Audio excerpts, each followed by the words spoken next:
really fast, that's not going to be a good way to do this. What you want to do is realize that this guy is 1 over x times 1 minus cosine x, right?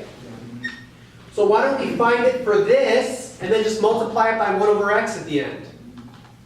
Okay? So that's what she did. She let g of x be that function.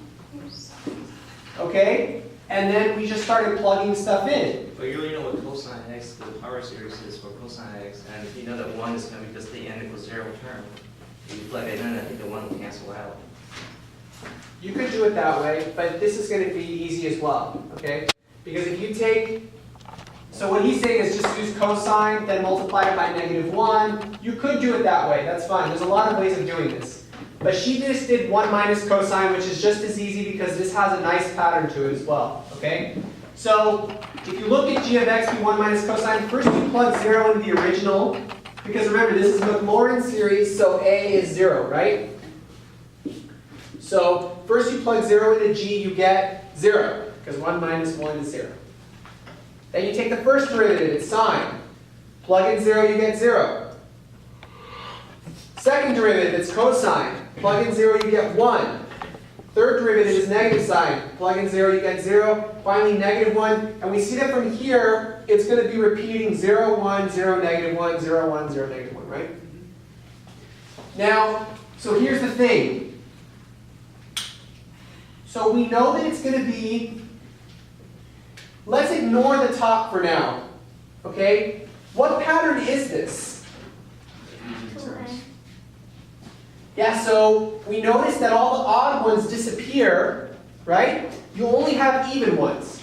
So we know that it's going to be -1 to the something. We know we're going to have even powers.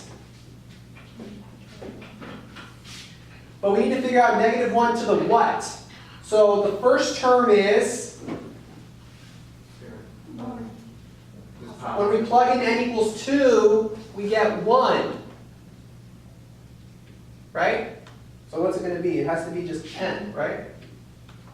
Is that correct? Did I do that wrong? What? Actually, n equals 1 to infinity. I think Yeah. if you just write it out. That's right. Is this right? Let's see. We'll plug in 2, we get 1. We plug in 4. Sorry. Plug in 1, I'm sorry. 1 would be the second term because this is the x squared term, right? So sorry, if we plug in 1, we get 1. So this is actually n plus 1, or n minus 1, right? Because we got to be careful now. N actually corresponds to how many evens we're jumping because of this double here, right?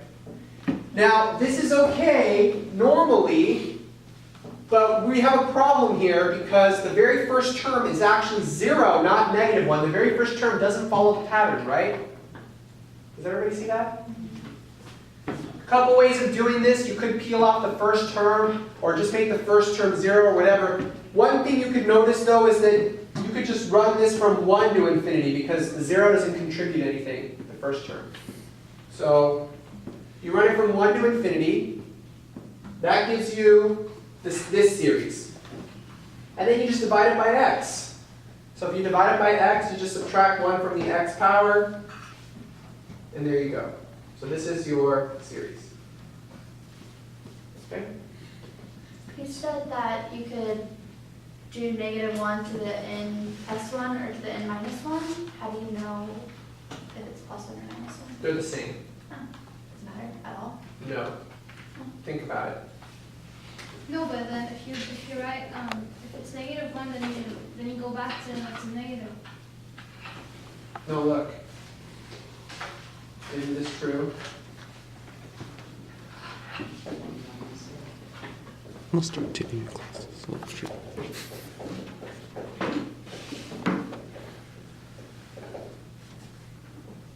Right? Yeah, but I mean, if you plug in 1 there, then you're going to get -1 to the 0, which takes you back to the.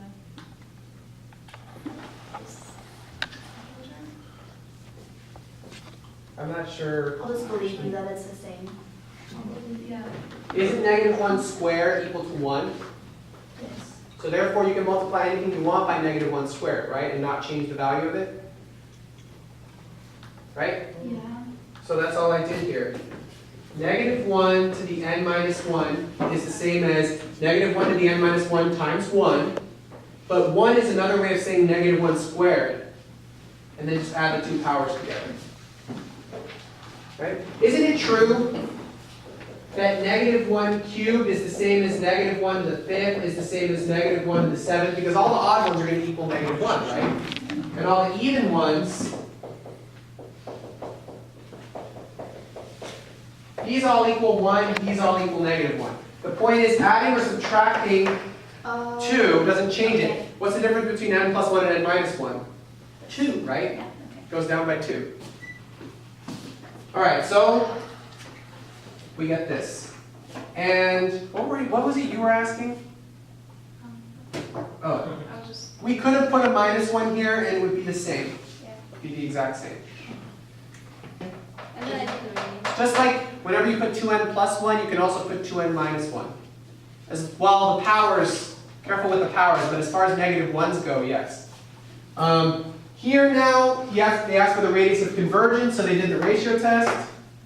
We get that it's this, which equals 0 no matter what x is, right? Because we have n's on the bottom and 1 on the top, so the radius of convergence is infinity. All right? Back to 29. Back to what now? 29, did we just finish it?